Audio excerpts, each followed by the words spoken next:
So, as stated earlier, the Federal Reserve really controls the amount of money in the economy, and the primary tool that the Fed uses to increase or decrease money supply is doing an open market operation, or OMO.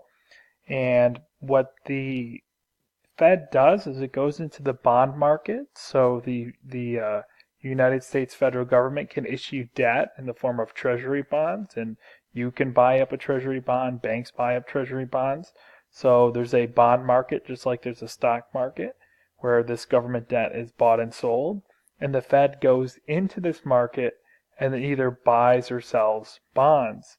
So if the Fed goes into the market and conducts an open market operation of a purchase, the Fed starts purchasing the bonds from the banks, so like purchasing bonds from, let's say, Bank of America.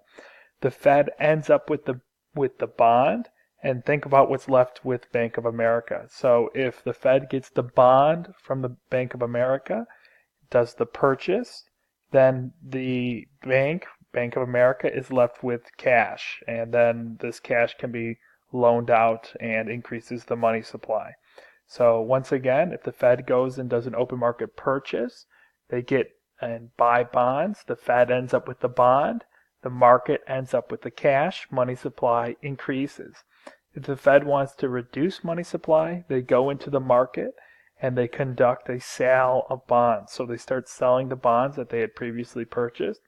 As they sell the bonds, think about it, the market ends up with the bond, and then the Fed ends up with the cash, pulling the cash out of the market, money supply decreases. So this is the primary tool that the Federal Reserve uses to control money supply, the purchasing and selling of bonds.